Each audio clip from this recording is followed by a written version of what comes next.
Volta a olhar para os aspectos jurídicos relacionados a essa denúncia, agora o andamento do processo com a Isabel Mega. Até para explicar para quem está em casa nos acompanhando, né, Isabel, a gente falando agora de denúncia oferecida pela Procuradoria-Geral da República, o que isso significa, quais são os próximos passos, agora o nosso olhar será para o Supremo Tribunal Federal.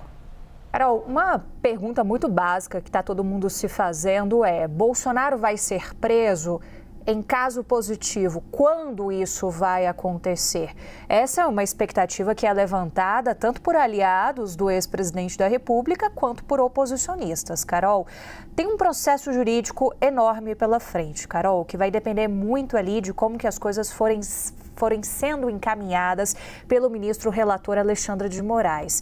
Mas a percepção que eu colhi no mundo jurídico, Carol, é que há uma aposta de que Moraes não evocaria ali uma prisão preventiva. Bolsonaro não foi preso até aqui, então a tendência é deixar esse processo de fato ser esgotado. Carol, o que isso quer dizer? A gente vai tratar já do caminho da denúncia, mas essa denúncia ela é analisada em um primeiro momento pela primeira turma do Supremo Tribunal Federal. Não se aposta em um caminho diferente sendo levado nesse primeiro momento para o plenário do Supremo Tribunal Federal, ainda que lá na frente isso possa ser levantado pela defesa de Jair Bolsonaro e dos outros réus. Mas há uma percepção de que você evocar uma prisão neste momento é uma medida extrema, uma medida radical, e de que isso só seria tido como uma opção caso, de fato, você verificasse que há uma tentativa de tumultuar o processo, de atrapalhar essas investigações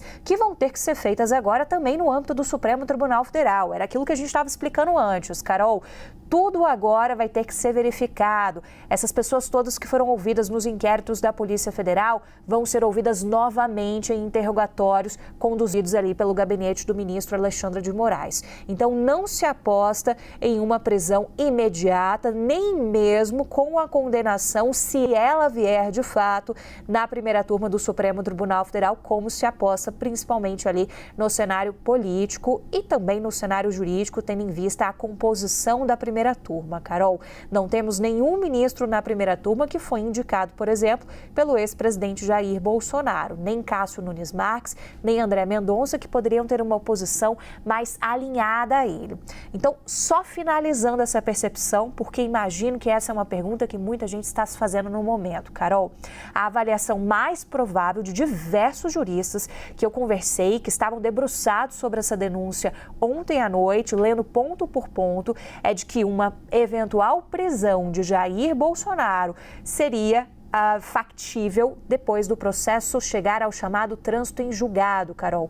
O que isso significa? O final do final desse processo, com o esgotamento de todos os recursos, até porque isso daria mais força a esse processo e tiraria um pouco ali os holofotes de você levantar algum tipo de contaminação política em relação a isso, a não ser que de fato se verifique ali algum tipo de tentativa para atrapalhar e influenciar nessas investigações, Carol. Então é esperar o trânsito em julgado, que a gente não sabe quanto tempo pode durar.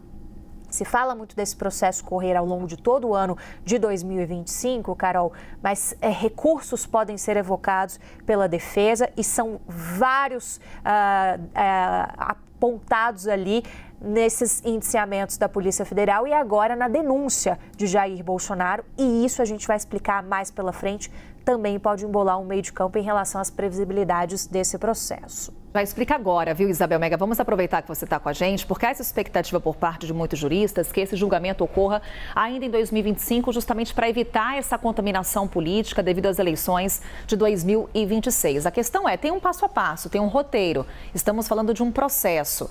Tem agora denúncia apresentada pela Procuradoria-Geral da República, vai para o Supremo Tribunal Federal e cabe ao Supremo decidir se aceita ou não a denúncia para que Jair Bolsonaro e as outras 33 pessoas denunciadas se tornem réis.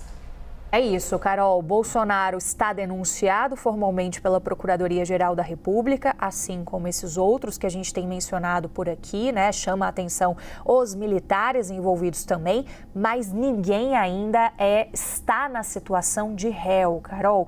Vamos colocar uma arte aqui desse passo a passo para a gente entender no detalhamento, Carol, o que esperar desse processo e por que ele deve ser demorado. Vocês veem que aí são 12 passos que a gente elencou para explicar ali ponto a ponto. Então, a gente está nessa fase número 1, Carol, denúncia foi apresentada. Qual que é a próxima fase? O que acontece daqui para frente?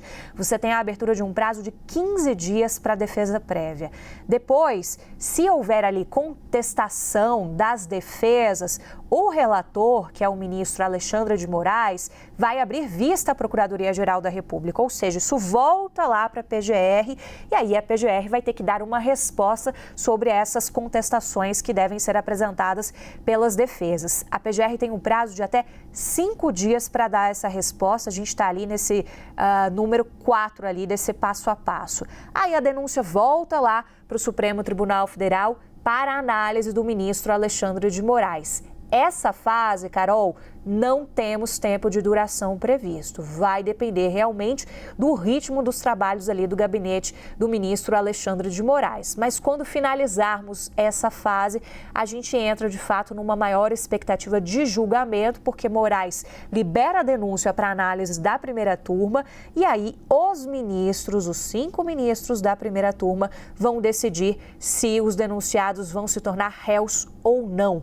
Se a denúncia é aceita, aí sim você abre uma ação penal e você entra naquela fase que a gente está chamando a atenção aqui desde que abrimos o Novo Dia, Carol. É coleta de prova, é depoimento de testemunhas de defesa, de acusação, um processo longo também, porque vai passar por cada item, cada ponto de investigação da Polícia Federal e cada ponto de análise também da Procuradoria-Geral da República, Carol, para cruzar essas informações passo a passo e ouvir todo mundo que foi ouvido ao longo de todo esse processo do inquérito correndo lá na Polícia Federal. Depois a gente entra nas manifestações finais, mais prazo também, e só aí a gente tem o julgamento na primeira turma com essa perspectiva de desfecho, Carol. E até um ponto, né? Isabel, desculpa te interromper, só porque estamos aqui acompanhando o passo a passo com vocês. Chegamos agora aqui nesse passo de número 11 dessa lista que a Isabel Mega traz para a gente, que é o julgamento na primeira turma. E a própria composição da primeira turma pode trazer para a gente já alguns recados com relação a essa possibilidade do julgamento na primeira turma. Lembrando que ainda cabe ao Supremo Tribunal Federal aceitar a denúncia da Procuradoria-Geral da República. Porque nessa composição, por exemplo, Isabel, o fato que você lembrava para a gente, não temos nenhum ministro indicado pelo ex-presidente Jair Bolsonaro, por exemplo. Não temos, Carol. Seriam 2 ministros que fazem parte da segunda turma do Supremo Tribunal Federal, né? A composição do Supremo é de 11 ministros, eles são divididos em 2 turmas. Moraes é o relator, pertencente à primeira turma, é por isso que é a primeira turma que vai analisar essa situação, vai depender ali da marcação desse julgamento para a gente entrar nessa perspectiva final, Carol, que é saber de fato se ao final de tudo isso Bolsonaro será condenado ou absolvido pela primeira turma do Supremo Tribunal Federal. Agora, de fato, Carol, pela composição da primeira turma, ninguém tem muita expectativa de que haverá um desfecho favorável a Jair Bolsonaro, tendo em vista, sobretudo, que ele não teria ali nenhum ministro que até mesmo proximidade, teria algum tipo de proximidade com ele, que seria, de fato, André Mendonça e Cássio Nunes Marques. A gente cita os dois porque foram os dois indicados durante o governo Jair Bolsonaro, Carol. Então, há ali, inclusive, uma expectativa de que a denúncia e o recebimento dela e depois, de fato, esse desfecho, se haverá condenação ou absolvição, poderá representar uma aprovação unânime dos ministros da primeira turma, Carol.